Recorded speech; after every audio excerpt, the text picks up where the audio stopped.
ಚಾರು ಇಲ್ಲಿ ನಿಂತ್ಕೊಂಡು ಏನೇ ನೋಡ್ತಿದ್ಯಾ? ತಗೋ ಇದನ್ನ ಹೋಗಿ ಶೀಶಾ ಕೊಡು. ಹೇಗಿದ್ರು ಅರುಣು ಅಲ್ಲೇ ಇದ್ದಾನೆ.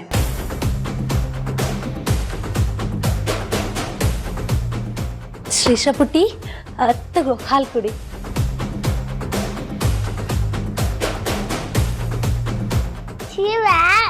ಸಕ್ಕರೆನೇ ಇಲ್ಲ. ಅಯ್ಯೋ ಹೌದಾ, ಕೊಡು ಹಾಕೊಂಬರ್ತೀನಿ. ಚಾರು, ನಾನು ಹಾಕೊಂಡ್ಬರ್ತೀನಿ, ನೀನ್ ಪಾಪನ್ ರೆಡಿ ಮಾಡು. ಶ್ರೀಶಾ ಪುಟ್ಟ ಇರು, ನಾನ್ ಬುಕ್ ಜೋಡಿಸ್ಕೊಡ್ತೀನಿ. ಅಯ್ಯೋ ಆಂಟಿ, ಎಲ್ಲ ಮಿಕ್ಸ್ ಮಾಡ್ಬಿಟ್ರಲ್ಲ. ನಾನು ಅಷ್ಟೊತ್ತಿಂದ ಸಪ್ರೇಟ್ ಮಾಡಿದ್ದೆ. ಹೋಮ್ವರ್ಕ್ ಬೇರೆ, ಕ್ಲಾಸ್ ನೋಟ್ಸ್ ಬೇರೆ, ಟೆಕ್ಸ್ಟ್ ಬುಕ್ ಬೇರೆ. ಅಯ್ಯೋ ಸಾರಿ ಪುಟ್ಟ. ಸರಿ, ನೀನ್ ಬುಕ್ ಜೋಡಿಸ್ಕೋತಾ ಇರು, ನಾನು ನಿನ್ ಶೂ ತಗೊಂಬರ್ತೀನಿ.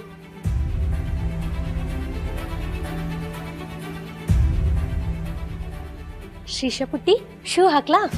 ಅಯ್ಯೋ, ಈ ಶೂ ಅಲ್ಲ, ಬ್ಲ್ಯಾಕ್ ಶೂ ಹಾಕ್ಬೇಕು. ಅಷ್ಟು ಗೊತ್ತಾಗಲ್ವಾ ನಿಮ್ಗೆ? ಶ್ರೀಶಾ ಪುಟ್ಟ,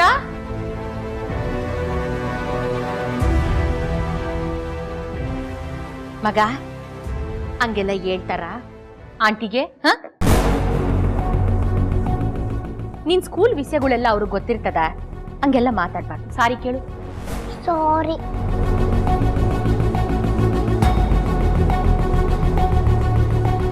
ಹೌದೌದು, ಅಪರೂಪಕ್ಕೊಂದ್ಸರಿ ಬಂದ್ರೆ ಪಾಪುನ ಹೇಗ್ ರೆಡಿ ಮಾಡ್ಬೇಕು ಅಂತ ಇವಳಗ್ ತಾನೇ ಹೇಗ್ ಗೊತ್ತಾಗತ್ತೆ?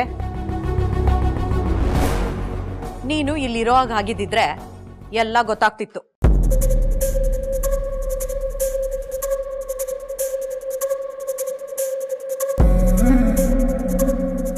ಶಿಶಾಪುಟ್ಟಿ ರೆಡಿನಾ? ಡ್ಯಾಡಿ. ಸುಬ್ಲಕ್ಷ್ಮಿ ಅವರೇ ಹೊರಡೋಣ.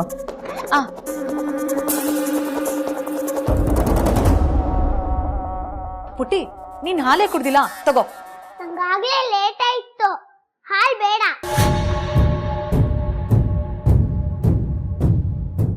ಬಾಯ್ ಬಾವಾ.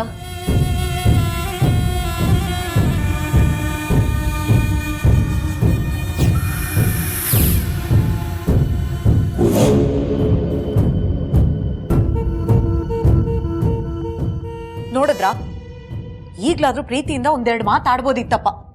ಅದನ್ ಬಿಟ್ಟು ಮುಖ ಊದಿಸ್ಕೊಂಡು ಹೋದ. ಮತ್ತಿನ್ನೇನಿಂದ್ರ? ಚಾರುಲತಾ ಈ ಮನೆಯಲ್ಲಿ ಇರೋ ಹಾಗಾಗಿದ್ದಿದ್ರೆ ಅಂತ ನೀನ್ ಇಂಡೈರೆಕ್ಟ್ ಆಗಿ ಹೇಳಿದ್ರೆ ಅವನ್ಗೇನು ಅರ್ಥ ಆಗಲ್ವಾ? ಚಾರು ನನ್ನ ಮದುವೆ ಆಗಲ್ಲ ಅಂತ ಅವನ್ ಖಂಡಿತವಾಗಿ ಹೇಳಿದ್ದಾನೆ.